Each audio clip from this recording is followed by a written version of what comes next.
you. Greetings, everyone, and welcome to tonight's program. We're so glad to have you with us, and I hope you've all had a chance to enjoy our peak of spring that we've had, and it's a little bit of warm weather and sunshine, and we'll be looking forward to a lot more of that coming up soon. Tonight we will have our program first. After the program, there will be an opportunity for you to ask questions of our presenter, Bob Dolgan. So if you have questions, please put them in the Q&A at the bottom of your screen, and we'll get to as many of those as we can after the program is done. So we'll do our program first, and following our question and answers, we will have just a few announcements, so stick around for those. And we hope you enjoy the program tonight. And I will turn this over to Larry Wilson, who will introduce our speaker tonight. Okay, sorry about that. Tonight we have Bob Dolgan, is the founder of Turnstone Strategies, a marketing and communications firm with a specialty in nonprofit organizations, and a board member of Chicago Ornithological Society. He writes This Week in Birding newsletter, which is published twice each week. He's written in the past for the Chicago Tribune, Cleveland Plain Dealers, Chicago Reader, Chicago Wilderness, Richmond Times Dispatch, and St. Louis Post Dispatch. Bob earned his Bachelor of Arts from Kenyon College and his MBA from Kellogg School of Management at Northwestern University. Tonight he's going to show that we have a virtual program called Monty and Rose, the story of Chicago's piping plover. As a volunteer plover monitor in Chicago in 2019, the film tells the story of the advocates determined to protect a pair of endangered piping plovers who took up residence on a busy Chicago beach. The film was an official selection of the One Earth Film Festival. Bob Dolgan. Thank you so much for that kind introduction. I'm very grateful to be here with you, and thank you to Black River Audubon Society. This showing has a special meaning to me, having grown up in the Cleveland area before moving to Chicago in 2001. So this is the first time I've shown the film in Ohio. So since I made it about a year and a half ago. I've just got a few slides by way of introduction because I'm guessing that you most likely haven't been thinking about piping plovers around the clock like I do. So I'm just going to kind of flip over and give a few highlights as to the species, and then we can go right into the film that I made, the 23-minute documentary Monty and Rose. So I'm going to make this bigger. So this is me. You already got a lot of information about me, but this is a picture of me at,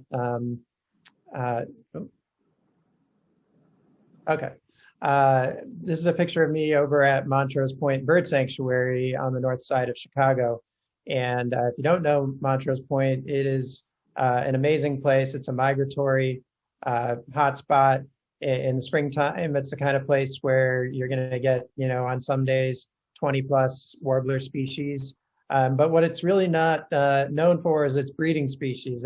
Not a whole lot of birds actually set up shop there. Two common ones like grackles and red-winged blackbirds and goldfinches. But shorebirds in the past, we haven't had many nesting there. But there's an amazing dune area that's sprung up and been cultivated by volunteers since, really in about the past couple of decades. And that's what has become the attraction for shorebirds.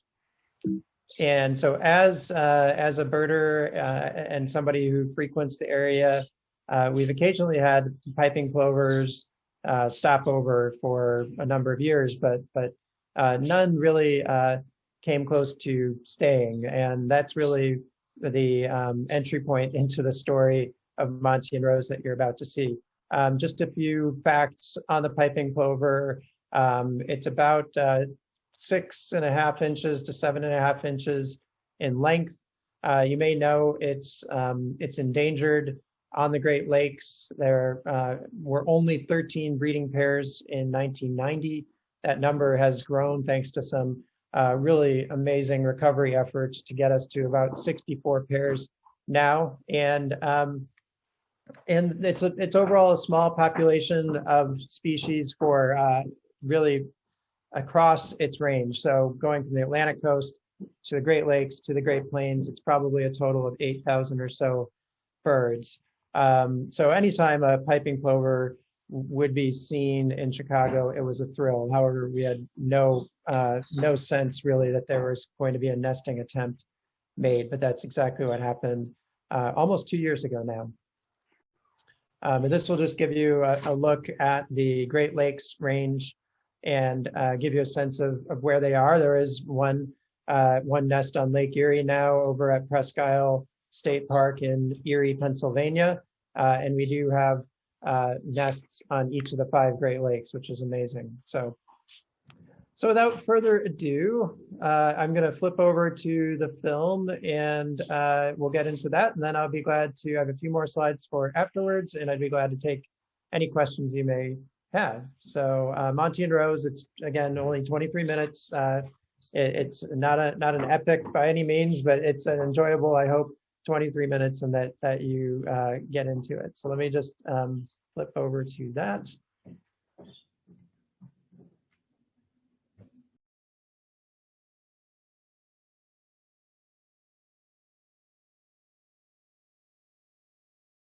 That concludes the film. I'm just going to switch over to a few more slides just to provide an update on Monty and Rose, and perhaps I'll answer some of the questions I saw starting to come in, and then I can turn it more officially over to a Q&A. So let me just go back to my PowerPoint.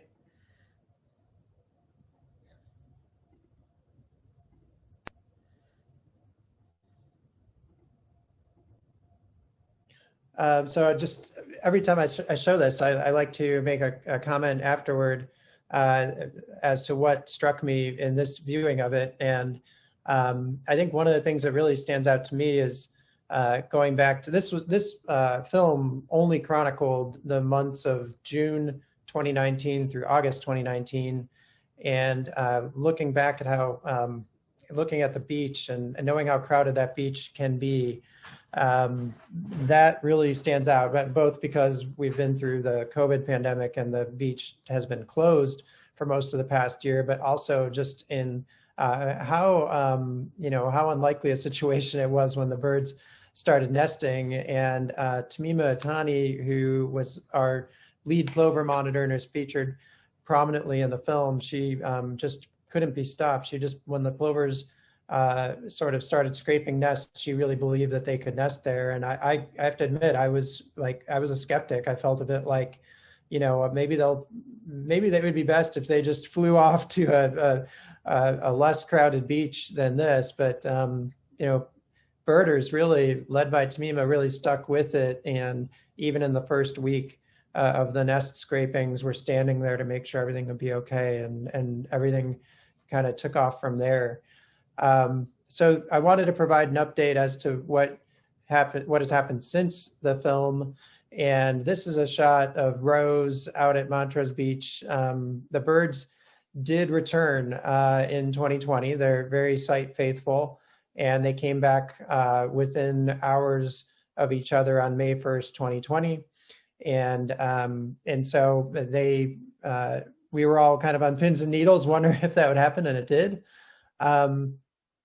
However, they chose a very different nest location. This yellow arrow shows where they nested in 2019. It's kind of closer to that volleyball area that was referenced a few times. This second arrow down to the lower right, that's where they nested this year, much higher up in the dune grass and an area that was less likely to ever be flooded. So they learned maybe from that first experience. And then they had this, so they hatched 3 chicks, which I'll get to in a moment. After hatching the chicks, they needed to go to a place to feed. And the place to feed is this kind of flooded area that we call the floodle. And that's, that's like several hundred yards away. And so they had the chicks within a day of being hatched. They trekked across the dunes, being led by the parents all the way over to the feeding area, several hundred yards away, which is pretty amazing and quite a phenomena unto itself. So this gives you a look at what the nest in the past year looked like. And here are our chicks. So Esperanza and Hazel and Nish are the 3 2020 chicks. They were banded this year, which is so exciting and means that we're going to know a lot more about the lives of these birds going forward as they're identified as they hopefully return back up here to the Midwest this year. And just to look at the floodle, this is the flooded area where the past 2 years, the plovers have spent a lot of time and found plenty of invertebrates and worms and snails and other things to munch upon there in the flooded area. Here's a look at Esperanza. You can see Esperanza's the rings, the bands on the legs there. And we have some news from the wintering grounds. This was Hazel photographed down in Georgia in September of 2019. So we're feeling really good about the well-being of this year's brood. And here's a look at Monty on the wintering grounds in Texas. We didn't know actually until this winter where it was that Monty spent his winters, but we now know it's at a place called Bolivar Flats, Texas, on the Gulf Coast. And here's Rose on the wintering grounds. Tarpon Springs, Florida, on the Gulf Coast is where she spends her winters. So the birds the male and female do go to separate wintering grounds. However, it's likely they'll come back and mate together again, although it's no guarantee. It's not necessarily that they're mated for life. So we'll see what happens this year. So that gives you a few things, and I'm also working on a longer version of the film.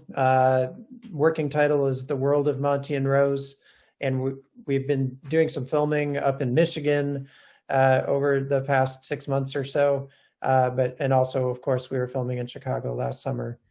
So I can pause it here. Here's all my information, which we can come back to. But yeah, so I'm open to any questions, either in the chat or Q&A.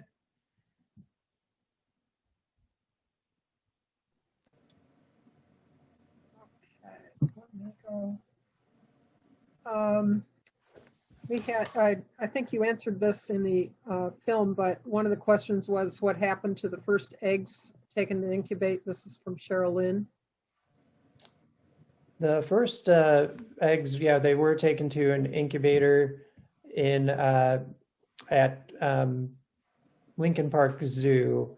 However, they were not found to be viable. So there's an effort that recovers eggs and hatches them in captivity and rears chicks in captivity, and a lot of the Great Lakes population has benefited from that. But those chicks, unfortunately, just didn't make it, and so that that was kind of the first act of the story in the first year, was just that first nest and seeing it get washed out. But it was very eye-opening to learn how these recovery efforts happen and how the eggs are taken, and there are attempts to save them. But in that case, it did not result in any hatching. We had one question in the chat. It was the same question.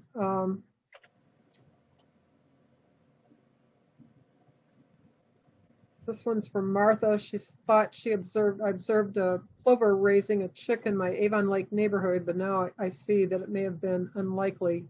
I heard the name killdeer in the film. What are other birds that look similar to plovers? I don't have photos of the ones here, but I have recording of the adult chasing me or being near them. sounds a lot like a killdeer. So the killdeer is our most common. It is a plover species unto itself. It's quite a bit larger than a piping plover. It's a bird of grassy lawns and almost anywhere where there's open space, airports, golf courses. So it's very likely a killdeer if you're in Avon Lake, and they will get pretty, they'll chastise you, and they'll also, like the piping plovers, they'll do the broken wing display, which is a distraction display when somebody encroaches on their nest. So, and I see the comment here. Yeah, you also have semi-palmated plovers, another plover species that moves through in numbers. So and the killdeer actually were a bigger story in the past year, in that they really were a threat to Monty and Rose and the chicks. They can be quite aggressive, but thankfully, as you saw in the film, piping plovers are pretty tenacious themselves, so everything was okay. Excellent. This is from Diana, but it's actually from her husband. How do you ensure the genetic diversity of a species with so few nesting pairs in the Great Lakes? Right. Yeah, that's a great question for the piping plover recovery folks. I actually am not sure of that. I think I recall a presentation, there's been some, occasionally we'll have some of the Great Plains birds end up in the Great Lakes, and some of the East Coast birds end up in the Great Lakes. So when that happens, that is a good thing. But yeah, I actually am not. I'm not sure of that. I'm glad to find an answer to that if you'd like to follow up on it, because it's something that I've thought about too. But you do see birds. We'll occasionally here in Chicago get some birds from out on the Great Plains will stop through here. So all it takes is hopefully, a few more of those sticking around for a summer to diversify the gene pool a bit. This is from Kevin. Weren't these plovers very numerous in historical times, as similar to golden plovers? Was market hunting also the piping plover's demise, and are goldens in your area as well? Yeah, I think actually, going back, a century or more, hunting was one of the biggest threats, and perhaps the close leading to a lot of the demise of piping plovers. I don't think they were ever as plentiful as, say, American golden plovers. I don't think piping plovers have ever been a very large population. I know of big gatherings of American golden plovers in places like southern and central Illinois. There's nothing like that I think you could compare to piping plovers. And it's interesting, on the Chicago lakefront, I have only seen maybe one American golden plover through the years. I think they do probably stop through each year, but we do get them it's very occasional. And the same thing with black-bellied plovers. Even I'd say I probably have seen more of those along sort of the Illinois lakefront. But thanks for asking that. This is from Meredith. Do you expect the chicks to return to the nesting area, or just the parents? So it's a little bit unclear with the chicks. It's more of a crapshoot as to where they're going to turn up, and so they really could show up almost anywhere in the Great Lakes, from what I've been told. So of course, we'd be thrilled if they came back to Chicago, but there's no certainty of that. So, but I think that's kind of, to me, that's like the big storyline entering 2021 is where will those chicks be, and hopefully we'll know that, and somebody will see them and report it. Okay, and kind of an addendum onto his last question. Were the plovers hunted for sport? We can't imagine that it was for eating. I'm not totally sure, but I've seen some, when you look at like food menus from restaurants in the late 19th century, they've got some, just regular passerine songbirds on there. So it could very well be for eating. I think also for plumes. I think feathers. The feather industry was a big deal. Not that they really have plumes in a very ornate way, but I think feathers were always prized. But I actually haven't done a lot of research sort of on that going back that far. But they were being shot at, and I think one of the things, one of my conclusions after now experiencing the birds for a couple years is just how much they're at odds with human activity really throughout their range, and certainly in the Great Lakes. And there's just, you've got off-road vehicles, you've got, beach groomers up and down all over Michigan. Everybody wants to have that kind of white sand Caribbean beach, and the reality is a wilder beach that is less carefully maintained is going to be better for the likes of plovers and other shorebirds. So, and one question was from Dale: the music festival was canceled, correct? Yeah. So it was canceled. It happened to be the day after the chicks hatched, and the concert promoter, Jam Productions, which is a big concert promoter in town, they, in the press release, cited the piping plovers in the first sentence as being the reason. However, there were other rumors that ticket sales were low, and just from my perspective, there was a lot of water on the beach. I mean, how they were going to have a music festival on the sand of that beach, it just seemed impossible, basically, when they were selling tickets for cabana experiences that were like on the waterfront. And so it just, I think the high water levels, the plovers likely were a factor, but perhaps ticket sales and bad publicity around, the threat to an endangered species didn't help. But that's it came at a time in that summer. It was such a surprise because we were sort of celebrating the presence of the plovers, and then all of a sudden it's like, well, we're going to have this concert here, and we had just gotten through 4th of July, which 4th of July in Chicago, you got fireworks displays everywhere, private fireworks displays out on the beach. So it just wasn't a great situation for a fragile species like that at all. And again from Dale, why not put more substantial fence around the nesting area? Yeah, I don't know why. It's just a rope fence. It's a pretty light fencing. Absolutely. I'm not totally sure why that isn't done. I don't know if it's an expense thing of needing to invest in more costly fencing, or if it is making sure that all parties who are using the beach don't feel like something has been taken away from them. That's a great question, but it's basically just a rope fence about an acre in size, and then you have the nest exclosure that is protecting them. But I've seen the same thing in Michigan also, so it's a similar practice elsewhere.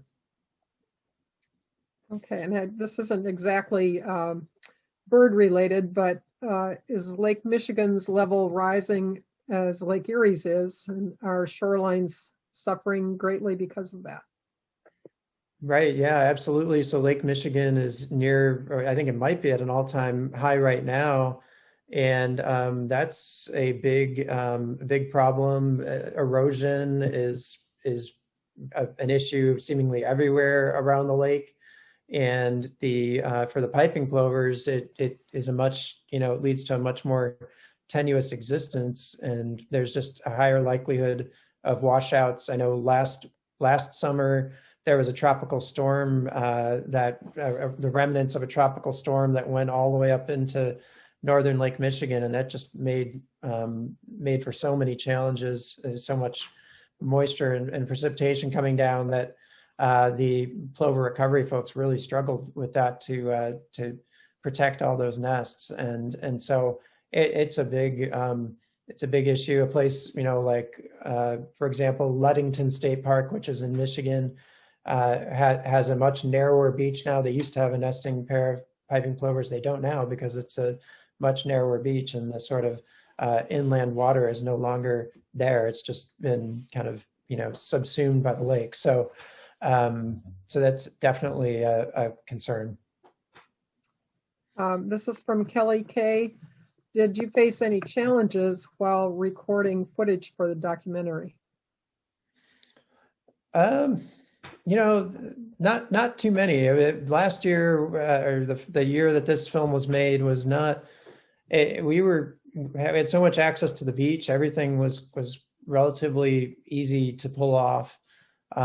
Since then, it's been trickier with closures due to COVID. But no, we really had very few challenges. I would say in terms of like a filming standpoint. There were just a lot of gray, kind of rainy days that June. And so we didn't get really like beautiful, bright, sunshiny pictures from the first few weeks. But, some days it can be it was windy. Like I joke that we could just do a separate documentary on how windy it is on the Great Lakes, because it was like windy.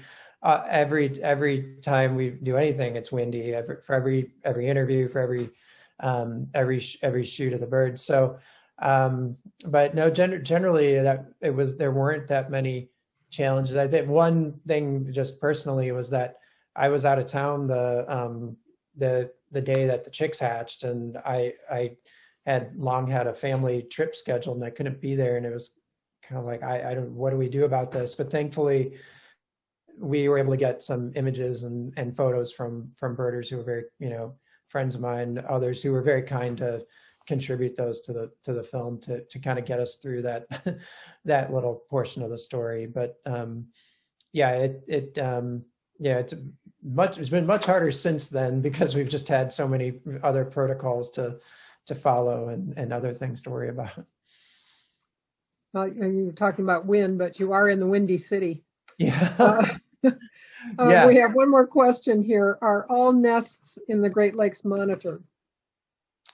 No, I don't know that they all are, but close to it. Very, very high percentage of them. And the Great Lakes Recovery Project does an amazing job getting around to so many sites. And then you have other kind of monitoring efforts in, the places that are a little farther afield, like Ontario and New York, places like that. But, I'll say that I'll give Chicago its own shout out, and just that I feel like we have the most, and I think the Great Lakes Project folks would agree with this, so that we have the most coordinated and complex, perhaps, effort that exists, where it's round the clock, and you've got, shift changes, and you got several dozen people helping out, throughout.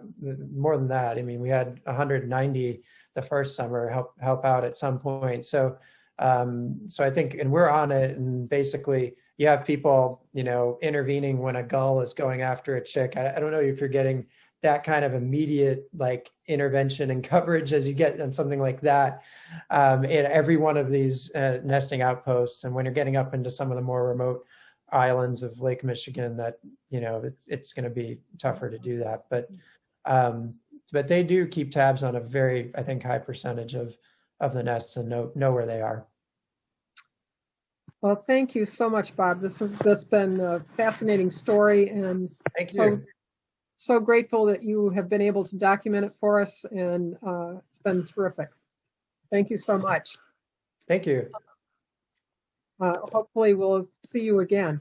Yeah, thank you for having me. And if there's another opportunity to show the longer film or other things in the future. And now I know one of my best friends lives in Avon Lake. So now when I go visit him, I might have to bug you to get out. Please do. To get out somewhere in Lorain County. Terrific. All right. Just a couple more things and a couple of announcements for everyone. Our board is meeting at the end of this month, and we are going to have a few spots open on our board for next year. If anyone is interested in joining our Black River Audubon Society board, we would love to entertain your application. If anything that you may be interested in, conservation, technology, birds in general, we can certainly use your expertise. And hopefully, if you are interested, please go to blackriveraudubon@gmail.com to get an application. We'd be very interested in having you join us. I also want to thank our bluebird monitors. It's the season that we're starting. It's beginning right now. We're cleaning out boxes and getting ready for the nesting season, and we have so many wonderful volunteers, and it's a terrific program. I want to thank all of our monitors and the people that are helping out with that program.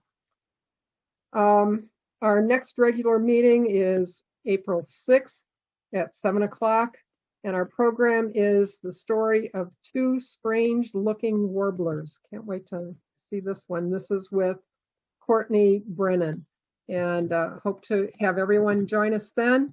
And with that, I will say good night.